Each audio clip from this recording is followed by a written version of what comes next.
Épisode 9, L'Ange déchu, qui est écrit par Alex Gansa et Howard Gordon, réalisé par Larry Shaw. Alors, pour résumer vite fait, c'est après un débriefing avec son informateur Gorge Profonde, Mulder se rend en catimini sur le site d'un crash d'OVNI où des militaires subissent de graves radiations. Alors cet épisode, il faut savoir que je l'ai revu à la hausse. Je l'aimais bien sans plus à l'époque et la qualité de la remasterisation m'a fait apprécier la mise en scène, beaucoup plus alerte. Il y a pas mal de plans à l'épaule et des quasi plans séquences dès le prologue. Il y a des références à Predator. La créature est quasi invisible, elle attaque furtivement mais très brutalement.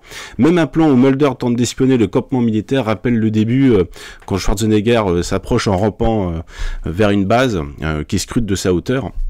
C'est un plan que Christophe Gans d'ailleurs va reprendre dans le Pacte des loups, donc finalement rien ne se perd, tout se transforme. Il y a un autre moment de dialogue incroyablement filmé quand le Mulder est enfermé dans une cage. Il y a Scully à l'extérieur qui lui parle, elle tourne autour de lui et on a des plans donc circulaires avec une scénographie du déplacement de la comédienne. On a ainsi l'impression que c'est la voix de la raison en fait qui assaille Mulder. C'est un épisode attachant grâce au personnage de Max, passionné d'ufologie, il a un look d'ado attardé, toujours sur les routes avec son camping-car pour toutes les manifestations extraterrestres, au point qu'il sera un morceau de choix pour des expériences. Ce doudingue me fait penser un petit peu au personnage joué par Richard Dreyfuss de Rencontre du troisième type.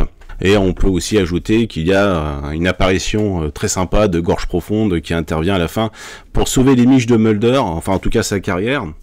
Il essaye de ménager la chèvre et le chou avec cette phrase qu'on n'a pas fini d'entendre dans les années 2000. Beaucoup de films de série B la reprendront. C'est soyez près de vos amis, mais plus proche de vos ennemis. Donc évidemment, moi ça me fait penser à Blade 2. À moins que ça ait été dans Blade 3 Trinity. Je m'en rappelle plus. Bon, c'est pas grave.